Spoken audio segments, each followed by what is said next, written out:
warahmatullahi wabarakatuh. Sebelumnya perkenalkan, nama saya Maisriwa Fitri dengan NPM F1G023068. Di sini saya akan menjelaskan materi tentang kejang demam. Halo semuanya, saat ini prevalensi kejang demam pada anak di Indonesia telah dilaporkan mengalami peningkatan dari 3,5% pada tahun 2013 menjadi 5% pada tahun 2021. Hal ini sebesar 90% kasus kejang demam disebabkan oleh kasus infeksi saluran pernapasan. Bahkan, terkadang pada beberapa kasus hingga disertai kejang, namun orang tua tidak perlu panik. Tetap tenang, serta lakukan beberapa penanganan cepat dan juga tepat yang akan saya jelaskan pada video ini. Yuk kita kenali, apakah sebenarnya kejang demam itu? Kejang demam umum terjadi pada anak usia 6 bulan hingga 5 tahun. Kejang demam ini terjadi karena adanya kenaikan suhu tubuh pada anak yang meningkat hingga lebih dari 38 derajat Celcius yang diukur melalui rektal, bukan karena adanya ketidakseimbangan cairan tubuh ataupun penyebab lainnya. Kejang ini tidak disebabkan oleh karena adanya abnormalitas dalam rongga kepala. Jenis kejang demam berdasarkan gejalanya terdiri dari dua. Yang pertama, kejang demam sederhana. Kejang demam sederhana berlangsung singkat, yang kurang dari 15 menit. Kejang demam ini berhenti sendiri tanpa adanya bantuan. Kejang demam ini bersifat umum ataupun tonik-klonik yang tidak ada gerakan vokal. Kejang demam sederhana ini tidak berulang dalam waktu 24 jam. Kejang demam sederhana ini merupakan 80% dari semua kasus kejang demam yang terjadi pada anak. Selanjutnya, yang kedua, terdapat yang namanya kejang demam kompleks. Kejang demam kompleks berlangsung lebih dari 15 menit yang bersifat vokal ataupun satu sisi tubuh yang disebut dengan dimulai dari kejang parsial. Kejang demam ini berulang lebih dari sekali dalam waktu 24 jam.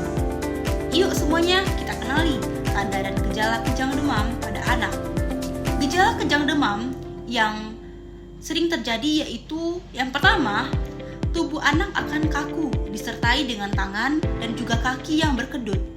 Yang kedua, wajah anak akan memerah dan panas. Yang ketiga, bola mata berputar ke atas. Yang keempat, anak akan kehilangan kesadaran. Yang kelima, mungkin anak bisa kencing di celana ataupun ngompol. Teman-teman, apa penyebab dari kejang demam itu? Kejang demam itu adalah demam mendadak karena infeksi bakteri ataupun virus.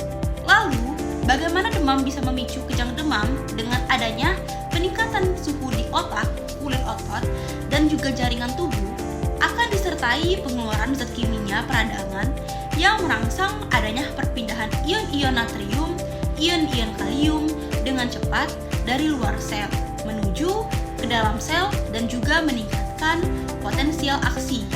Hal inilah yang diduga dapat memicu timbulnya terjadinya kejang demam. Selanjutnya, bagaimana cara penanganan ketika anak mengalami kejang demam? Yang pertama yang dilakukan yaitu amankan lingkungan sekitar anak, singkirkan benda-benda yang dapat membahayakan anak seperti benda tajam ataupun benda keras karena berisiko dapat melukai anak saat terjadi kejang. Yang kedua, longgarkan pakaian anak ketika Anda kejang. Pastikan Anda tidak mengenakan pakaian ataupun aksesoris yang ketat. Segera longgarkan pakaian ataupun aksesoris yang dikenakan, terutama di area leher, karena kemungkinan bisa mencekik anak. Yang ketiga, baringkan anak dalam posisi miring. Walaupun terdapat kemungkinan yang sangat kecil seperti lidah tergigit. Yang keempat, bersihkan mulut anak bila dalam mulut anak ada muntahan ataupun liur.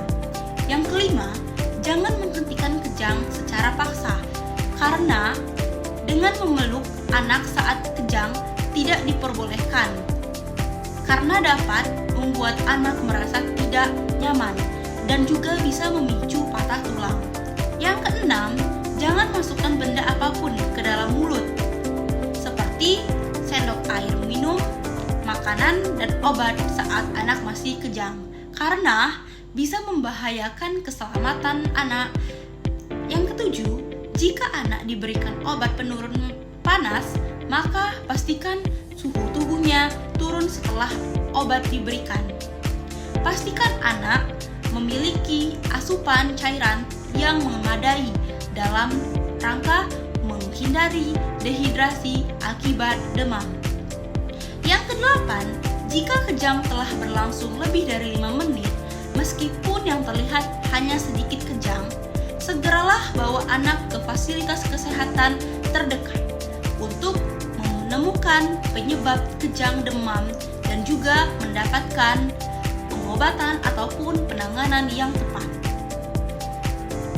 Dengan keadaan di mana pasien harus segera dibawa ke dokter, biasanya durasi kejang terjadi dalam waktu 10 menit ataupun lebih, karena anak tidak menunjukkan tanda keperbaikan setelah kejang singkat berakhir.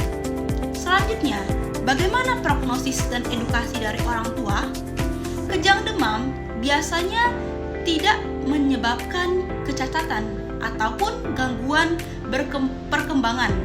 Nah, orang tua perlu memahami juga bahwa meskipun kejang terlihat menakutkan, prognosisnya umum baik. Lalu, ajarkan secara menangani kejang di rumah dan konsultasikan dengan dokter untuk penanganan lebih lanjut. Maka dari itu, terdapat penyediaan dan pengelolaan obat kejang demam yang perlu tersedia di rumah.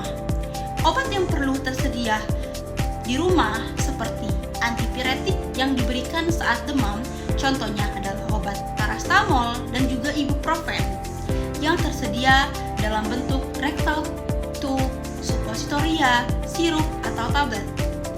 Bagaimanakah pengelolaan obat ketika di rumah?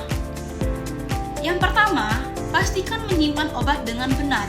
Di antaranya yaitu, yang pertama, obat disimpan dalam wadah atau lemari khusus obat yang jauh dari jangkauan anak-anak. Yang kedua, simpan obat pada suhu dan waktu sesuai kemasan asli obat. Pastikan obat yang disimpan tidak melampaui waktu kadaluarsa obat. Yang ketiga, obat dalam bentuk sediaan rektal yaitu suppositoria disimpan dalam lemari es pada suhu 2-8 derajat Celcius. Usahakan diletakkan di dalam wadah tersendiri, tidak bercampur dengan bahan lain di dalam kulkas. Selanjutnya, terdapat cara pemakaian obat yaitu paracetamol dengan sediaan suppositoria. Yang pertama, cuci tangan Anda dengan sabun dan juga air. Yang kedua, jika suppositoria lembek, maka masukkan di dalam kulkas ataupun letakkan di dalam air dingin selama 30 menit agar mengeras kembali. Yang ketiga, buka kemasan suppositoria.